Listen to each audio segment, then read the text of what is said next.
Hello, Bayreuth young artists. I'm Roman Ian. I am an electric violinist. I'm also a acoustic violinist, as you can see by the lovely acoustic violins surrounding my basement studio. I'm very honored to be asked to do this little video for you by Mr. Rudolph Hacken. Um, I am assuming other electric violinists are covering the basics for you guys in their videos. So I am going to choose to focus primarily, although of course I'll talk about some of the basic things by necessity, of course, but I will be focusing um my my video on my specialty, which is aggressive uh style um aggressive style violin playing.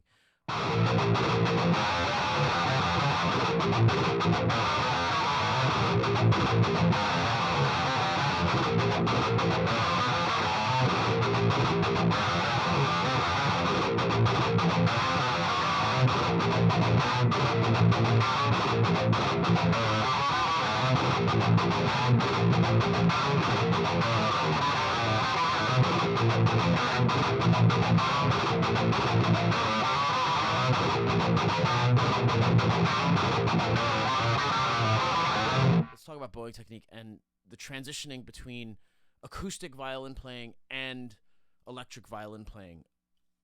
I've heard it said that once you have an electric, your tone production doesn't matter. I could not disagree more.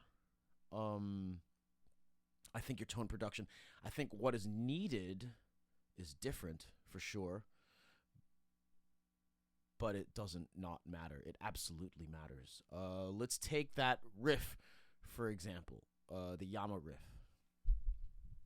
I'll play it once with the correct or what I've developed in terms of what I feel is needed to get a good sound, and then I'll play with not keeping tone production in mind at all, and you'll hear the difference.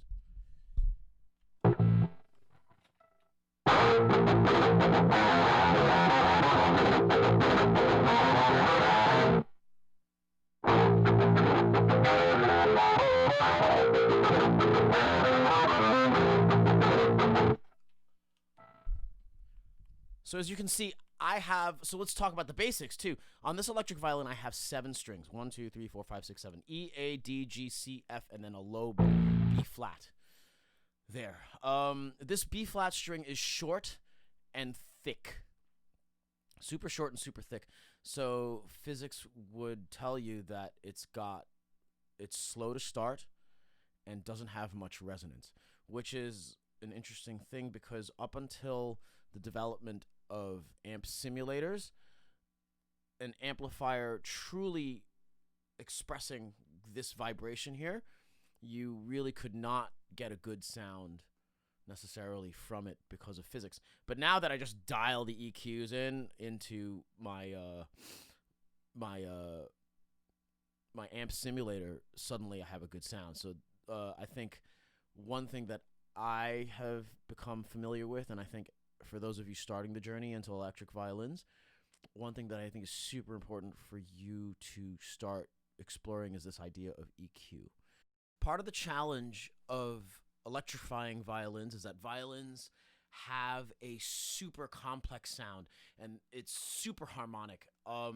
There's overtones that are like reverberating all over the place.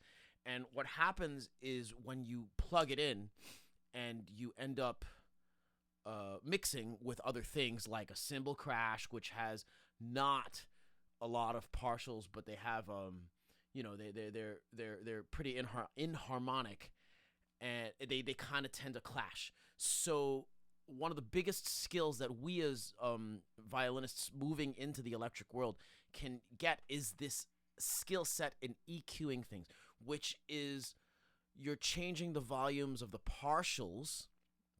In other words, each of the partials of your sound to kind of fit in to other instruments. Because if you notice, sometimes When I was first starting out in electric instruments, and I would play with bands, I wouldn't know anything about EQ, and I would just simply turn my amp up louder, and I always would get buried in the mix, and I wouldn't understand why I was getting buried in the mix.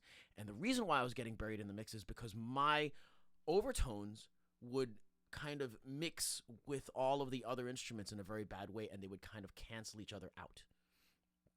So the skill in learning how to EQ your own sound, to understand that, oh, 200 is kind of mixing with the cymbals in a very bad way, and I'm just going to kind of zone that out so they don't cancel each other out, is a super important skill set to start to acquire.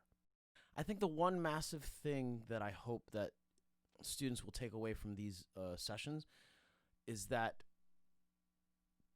your tone production absolutely matters in the difference between acoustic and electric instruments. The exact dynamics of how they're achieved obviously vary wildly between an acoustic instrument. Like we've all learned that tone production on a violin or on a stringed instrument, we all know how to produce that.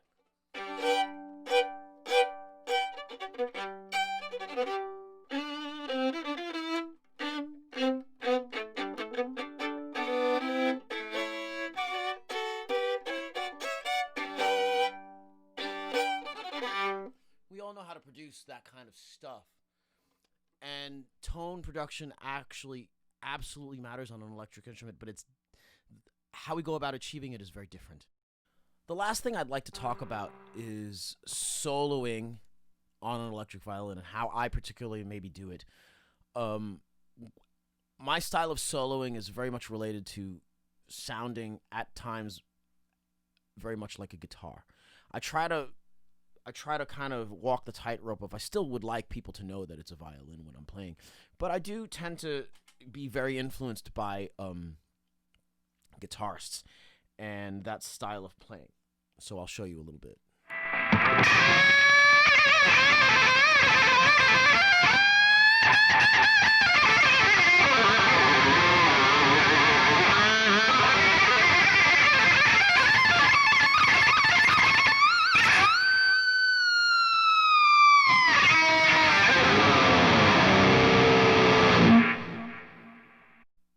So I believe that is all the time we have for. I hope you guys got something out of this. Happy practicing. Bye.